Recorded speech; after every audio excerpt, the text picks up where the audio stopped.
Groupe Argel, depuis 70 ans à votre service pour vous livrer le meilleur du surgelé.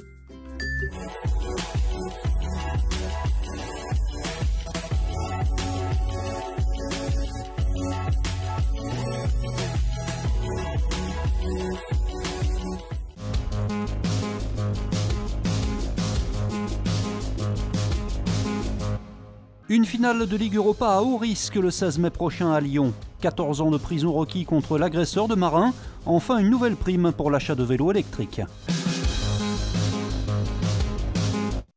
C'est pour l'instant un match qualifié à risque, et en tout cas un match sur lequel nous avons déjà eu, à la demande de Gérard Collomb, une première réunion avec le ministère de l'Intérieur ce matin.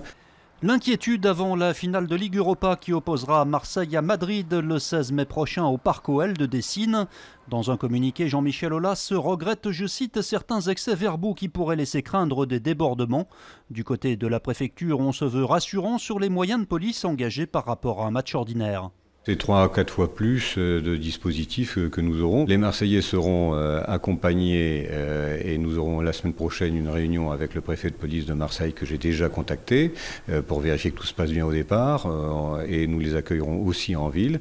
Il y aura un dispositif de rassemblement qui sera mis en œuvre et il n'y aura pas de fan zone en revanche, mais nous ferons en sorte que leur séjour dans la ville puisse être bien cadré. Les CRS, par la voix de leur syndicat, souhaitent quant à eux une amélioration du dispositif aux abords du stade.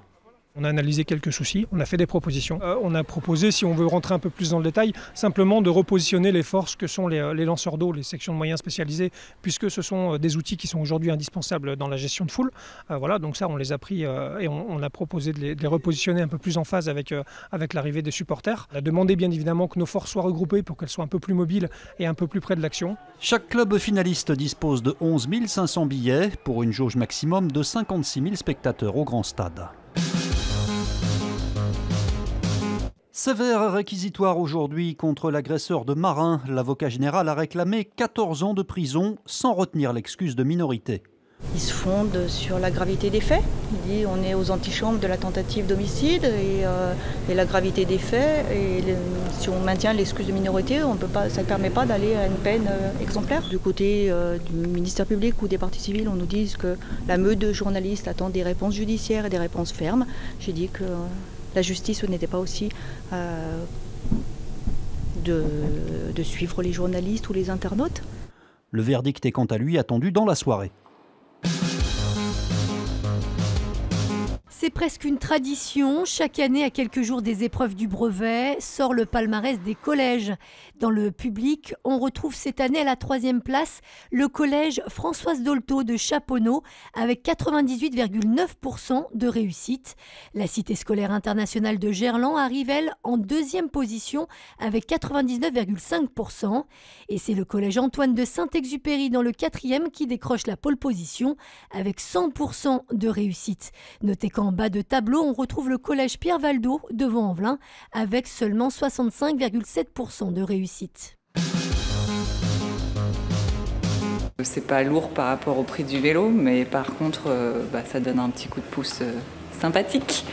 La métropole de Lyon propose une nouvelle prime de 100 € pour l'achat d'un vélo électrique. Une prime qui aide à l'achat des vélos à assistance électrique, mais aussi des vélos cargo, c'est-à-dire les biporteurs, les triporteurs pour transporter ses enfants pour l'école, pour transporter ses courses, mais aussi les vélos pliants qui aident beaucoup. On peut prendre des transports en commun, ça peut vous faire du multimodal comme on dit maintenant, c'est très intéressant.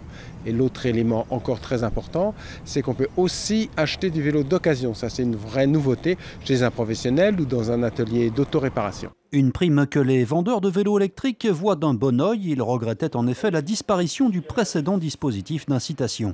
Ça nous avait bien aidé l'année dernière, la prime de l'État de 200 €. Malheureusement, elle s'est finie.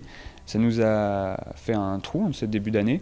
Donc le fait que la métropole de Lyon prenne le relais, c'est une très bonne nouvelle pour nous, effectivement. Une nouvelle prime disponible dès maintenant.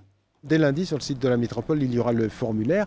Mais dès le 1er mai, les gens peuvent aller acheter déjà un vélo, bien garder la facture et ensuite ils toucheront la prime très rapidement.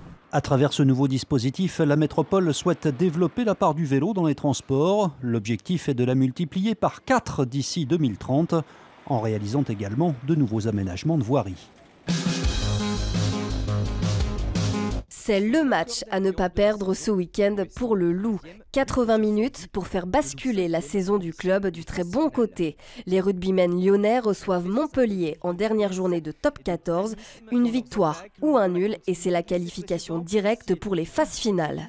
On est maître de notre destin, pas attendre que l'un perde. C'est un peu ce qu'on a fait toute l'année, donc à l'image de l'année, il faut qu'on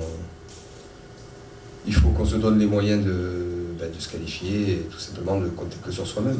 Si on perd, c'est fini presque, donc on sait, peu importe qui vient, peu importe si c'est la meilleure équipe, s'ils font tourner, franchement on passe pas à ça.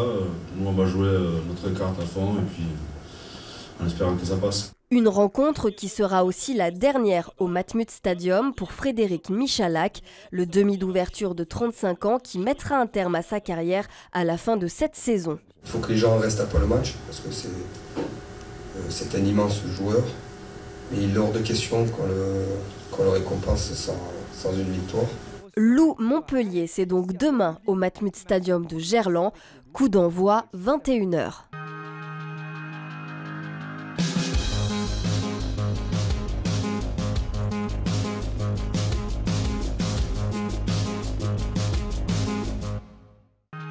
L'info continue sur TLM.tv, les réseaux sociaux et le fil info.